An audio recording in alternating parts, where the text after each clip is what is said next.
Cirano Quindim. Ele fugiu do circo, foi parar no sítio do Pica-Pau. Oi pessoal, tudo bom? Eu gostaria É que vocês pudessem participar também de uma música ele adora falar bastante e dar muitos conselhos para todo mundo do sítio, né? A música do Sítio do Pica-Pau Amarelo, a sua abertura. Amarelo, um lugar mágico e maravilhoso. Que é um dos bons compositores brasileiros. E eu gostaria que vocês cantassem comigo a letra da música, né? Cantassem, coloquei tem a letrinha aí. E vocês escrevessem as frutas que vocês acham, o que vocês acham de interessante, o que chama mais atenção na letra da música, né? Existe bananada de goiaba, goiabada de banana, marmelada. Eita, será que eu errei? É por isso que temos que prestar atenção na música, né? Então, são interpretações diferentes. A música é muito bacana, muito divertida, faz parte da infância de muitos pais por aí, inclusive minha, né? Então eu gostaria que vocês vissem, prestassem atenção na música, cantassem juntos essa abertura, né, da obra de Monteiro Lobato, do Sítio do Pica-Pau Amarelo, que existe uma série que foi reproduzida através dos livros, né, de acordo com os livros, foi levado para as telinhas, e existe tanto na primeira versão, pela Globo, a segunda versão, né, e em desenho para crianças menores, bem menores. E eu trago para vocês essa obra da literatura do Monteiro Lobato. Eu gosto bastante, não me reprimo só na educação infantil em relação a ela. Acredito que é uma literatura que tem que ser levada até os níveis maiores, que eu acredito que algumas pessoas nem conheçam. E eu gostaria que vocês pudessem conhecer um pouco mais e se divertir um pouco com essa música. Vamos lá? Oi pessoal, tudo bem com vocês? Sou eu aqui de novo. Eu vou explicar um pouco sobre as atividades interpretativas do texto, né? Que elas são feitas para o desenvolvimento acadêmico de vocês, para que vocês possam ter um entendimento melhor do desenvolvimento do texto, o que são, observar, ouvir, porque a interpretação do texto visual, ela é diferente. Você vai ver e ouvir. A sua interpretação maior do texto visual é ouvir, né? Então vocês vão voltar ao vídeo quantas vezes forem preciso. Se não, bacana, legal, quer dizer que significa que vocês prestaram atenção no começo ao fim, né? Então eu quero que vocês façam isso, façam essa interpretação, né? Que vocês possam identificar partes do texto onde esteja realizado a situação da pergunta, onde, como foi, o que ocorreu, onde foi, uma dimensão de espaço em relação ao que está sendo pedido nas questões e o que o texto propôs. Então, assim, são dois textos, um seguido do outro, mas os dois em complemento, sabe? E eu quero poder ajudar vocês, se for preciso. Se tiver alguma dúvida, vocês mandam mensagem, comenta aí, né? Professora, onde posso encontrar tal resposta? Você tem que pensar qual foi a parte do texto que está relacionada. Vamos voltar ao vídeo, né? Então, é isso. Vou explicar aqui a atividade número 1, que é interpretação. A questão é: onde se passa a história? Você se perguntar: onde ocorreu? Onde ocorreu? Onde ocorreu? Como? Em que lugar? É uma casa? Essa casa fica onde? A questão 2. O texto dramático não começa com um diálogo dos personagens, mas com uma frase. Assinale a alternativa à afirmação correta sobre ela. Aí tem a opção 1. A frase mostra os atores combinando como agir em cena. Opção 2. A frase orienta como a cena deve ser encenada. Opção 3. A frase é um erro do autor, pois não poderia aparecer. Existe uma frase no começo do texto, né? Essa frase, ela está identificando o quê? O que é para ser feito, né? Ela tem que estar ali, ela está explicando alguma coisa, ela está orientando se tem, se não está. Se a frase está combinando, os personagens estão combinando, eles em si estão conversando e combinando como vão fazer, de certa forma, o que é um combinado? Oi Maria, oi João, nós vamos de 3 horas ao cinema com Zequinha e Fulaninha, e cada um senta na cadeira, da cadeira A, B e C. Isso é um combinado. A frase orienta como a cena deve ser encenada. Orientação. Maria tem que sentar na cadeira 7 da sala de aula da professora Daniele.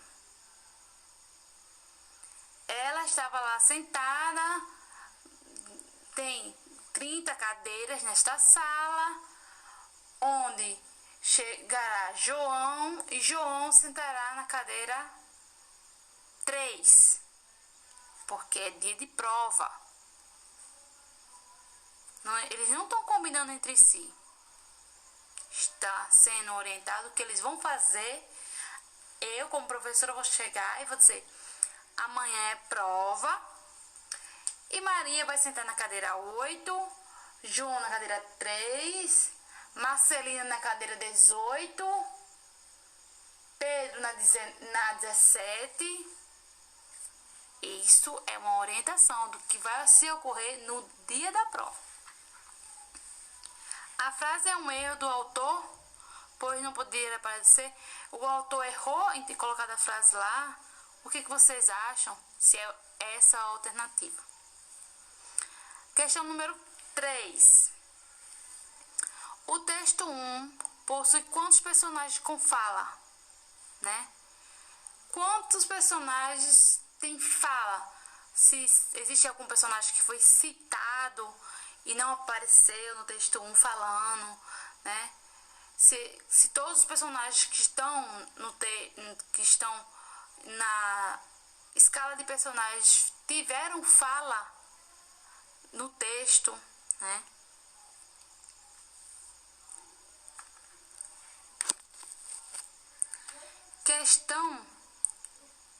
Questão 4. A obra de Monteiro Lobato que está sendo trabalhada se passa em qual ambiente? Né? Novamente nós vamos voltar para a questão do lugar, o local. O que tem nesse lugar? Como é esse local? É só uma casa? É uma casa que fica na cidade? É uma casa que fica no sítio? Onde? Né? A questão 5. O texto se trata de um texto dramático ou de um texto descritivo. O que é um texto dramático, né? O texto dramático onde tem a dramatização, onde tem a atuação. Existem falas, existe a forma de agir, a orientação. O que é um texto descritivo? Um texto descritivo é aquele que você vai descrever características, né? Hoje, Maria, José e Joaquina estavam de uniformes, indo à escola às 7, largaram às 11.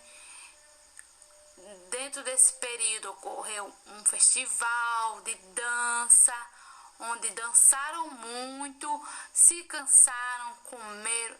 Isto é um texto descritivo. Estão descrevendo o que ocorreu durante o dia de aula deles.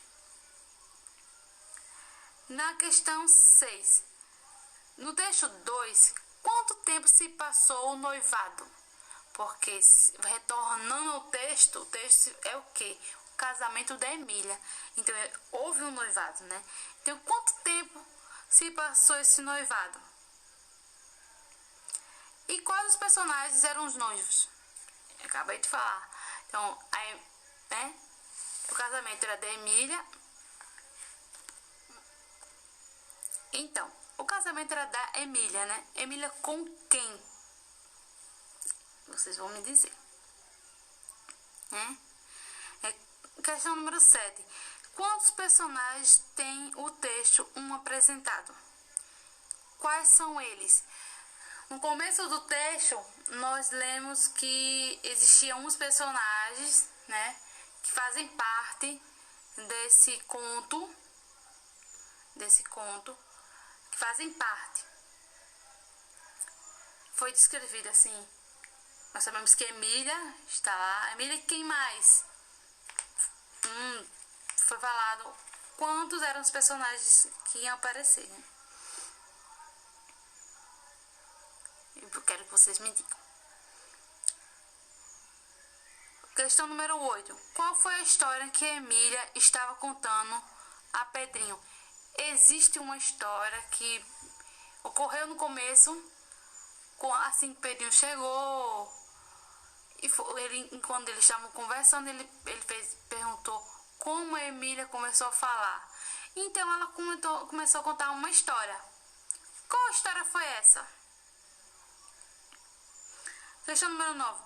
Qual é o sinal de pontuação que é utilizado no texto na fala de Pedrinho para interromper a fala de Emília? Usa para interromper a fala de Emília.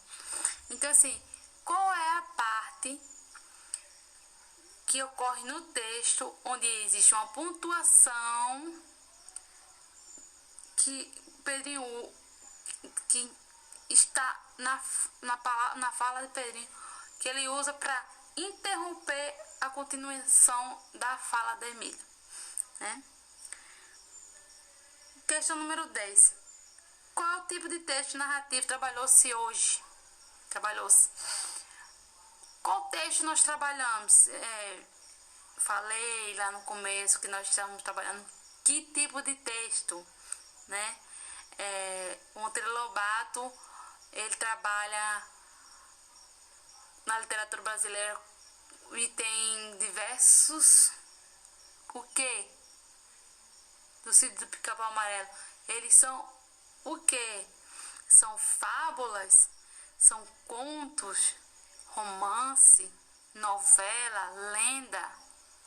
Quero que vocês me digam o que é esses textos, né?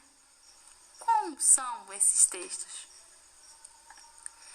Então, assim, gente, essa é a primeira atividade. É uma atividade de interpretação. Ela também é livre para vocês fazerem outras, se fazer outras perguntas. Nossa, mas quais outras histórias acontecem no Sítio do Pica-Pau Amarelo? Quais mais animais tem né? O que poderia ter acontecido de diferente? Você pode se fazer essas perguntas. Essas perguntas são interpretações. Então, assim, vocês estão interpretando da forma de visão de cada um, né? Eu gostaria que vocês produzissem um texto onde existam dúvidas. Essas dúvidas são geradas perguntas, onde vocês vão fazer suas próprias perguntas e suas próprias respostas. Vocês vão se perguntar o que vocês gostariam, né, de encontrar nos textos e o que ainda não foi visto, né? O que foi visto no texto e o que não foi visto. Qual texto vocês gostariam de conhecer? Qual conto? Qual outro autor que vocês gostariam de conhecer sua obra? Fica aí a dica, tá? Então eu gostaria que vocês fizessem isso, um texto não um texto, um questionamento, um questionário, digamos assim, de perguntas e respostas, onde vocês vão trabalhar a sua autointerpretação, para que isso possa ser desenvolvido auto. Isso quer dizer você para você, tá? Vocês vão perguntar para si mesmo e vocês mesmos vão responder. Vocês vão ser o professor e o aluno de si mesmo. Então, tá com vocês esta oportunidade. Eu convido vocês a conhecer outras obras de Monteiro Lobato, né? Principalmente do Sítio do Pica-Pau Amarelo, como eu demonstrei no vídeo anterior. Existem outros livros da literatura dele, né? E outros contos que está incluído no Sítio do Pica-Pau, que é referência. Então, eu convido vocês a participarem, ler um pouco mais, trabalhar a sua leitura, entrar nesse mundo da imaginação e se divertir um pouco com a própria mente, né? Imaginando como cada situação do personagem foi vivida, né? Então, é isso. Obrigada. E fica com vocês aí as atividades. Tem mais duas sugestivas, né? Mais duas atividades, que é uma de Monteiro Lobato, que tá aqui, de matemática, para vocês trabalharem também a matemática, né? E tem uma questão de interpretação também. Então, eu vou ler para vocês aqui. Vamos ajudar a turma do Sítio do Pica-Pau a resolver as historinhas, né? Antes disso, temos uma introdução.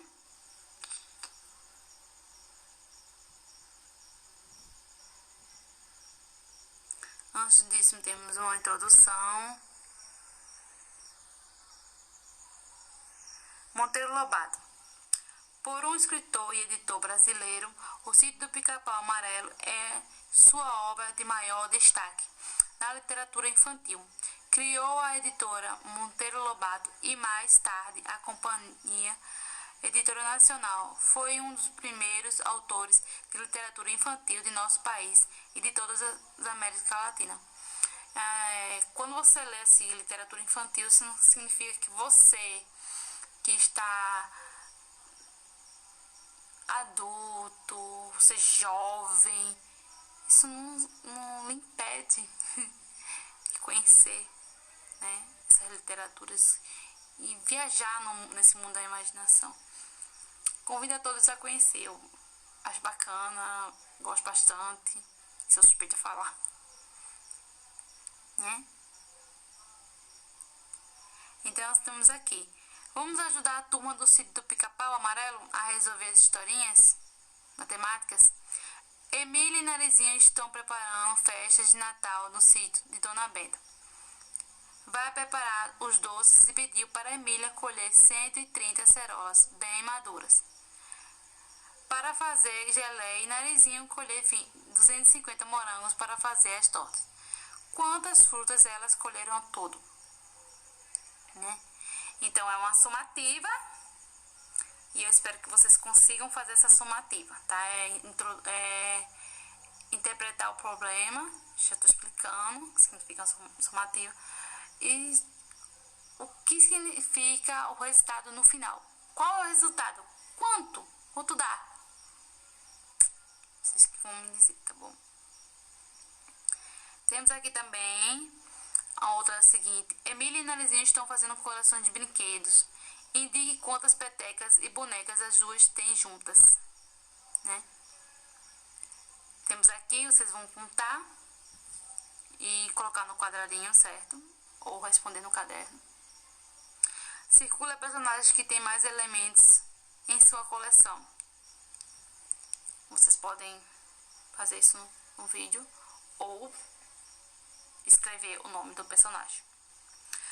Contorne na reta numérica apenas o menor número que aparece no quadro abaixo. Né? Então, assim, essas são atividades iniciais, são atividades para desenvolver o conhecimento e a astúcia de vocês. Bom, eu agradeço, né? Obrigado por ter ficado até o final e espero que vocês tenham gostado.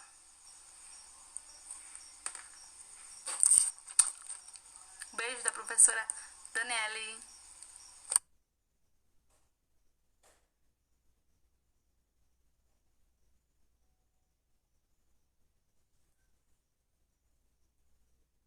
Então é isso aí, gente. Essas aqui são as atividades que eu sugeri para vocês. Espero que gostem, né?